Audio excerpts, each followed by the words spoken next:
Yo, what's going on, guys? It's Houston Sports Talk back into the video today, and today I'm going to be doing my NFL Week 7 picks and predictions. As last week I went 9-6, and my total record on the season is 57-36. So getting into this week's games, we have a couple teams on the bye.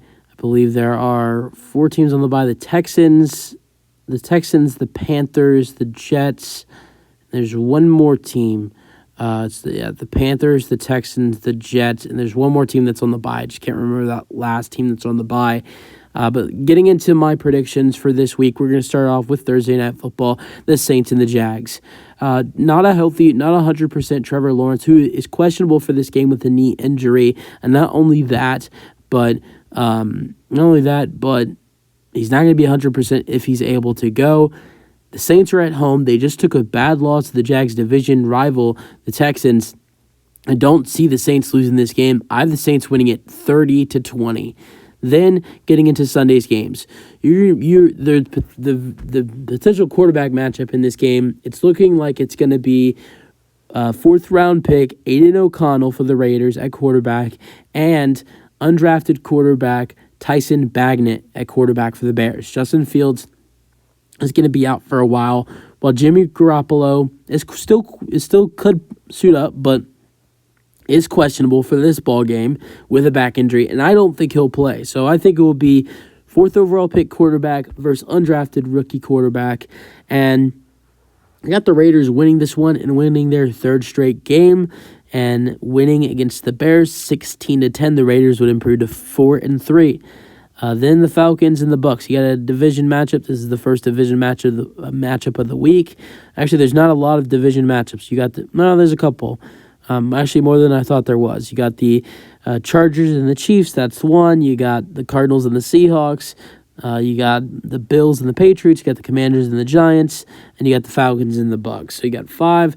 You have 5 divisional matchups in this week, NFL Week 7, and the Bucs and the Falcons is the first time they're meeting up this year, and I got the Buccaneers bouncing back after their terrible offensive performance last week, and what we saw from their offense. I have the Falcons losing this one 26-17, and the Bucs winning it and getting back on track.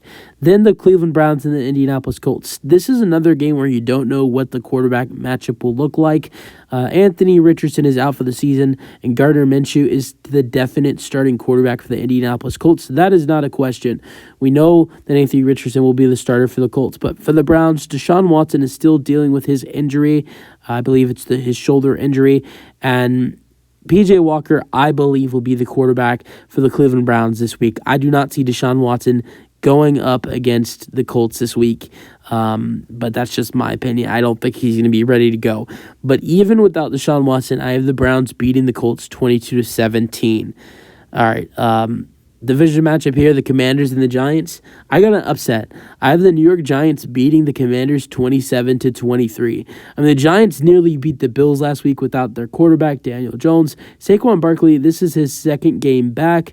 They looked terrible while Barkley was gone, but now Barkley's back. Daniel Jones should be back this week, and it wouldn't surprise me if the Giants won this game, even if they didn't have Daniel Jones.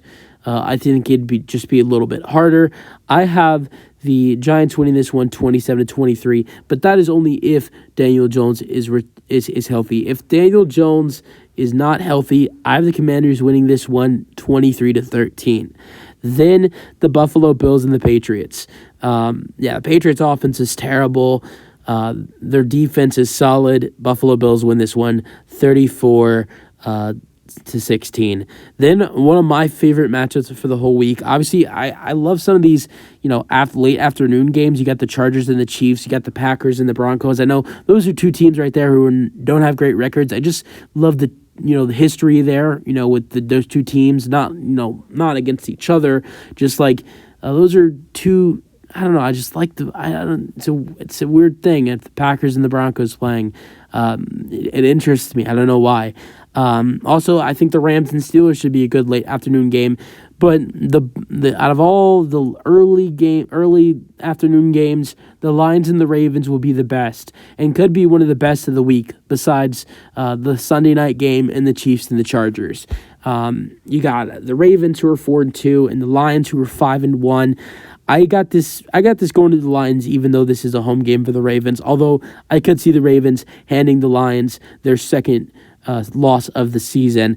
But I got the Lions winning this one 23-20. And then getting into the later afternoon games, I have the Rams beating the Steelers 20-16. I have the Seahawks beating the Cardinals 38-17. Bounce back for the Seahawks offense. I have the Packers beating the Broncos 20-17. I have the Chiefs beating the Chargers with a game-winning field goal 30-27.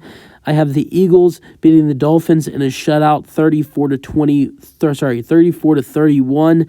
And then primetime Kirk Cousins has been terrible on Monday Night Football. Last week, him and the Vikings offense was not that great against the Bears defense.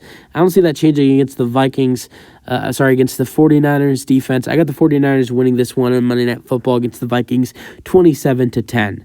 So yeah, use them are your thoughts on my Week 7 picks and predictions. That's it for the video. Hope you guys enjoyed. Let me know your thoughts and peace out.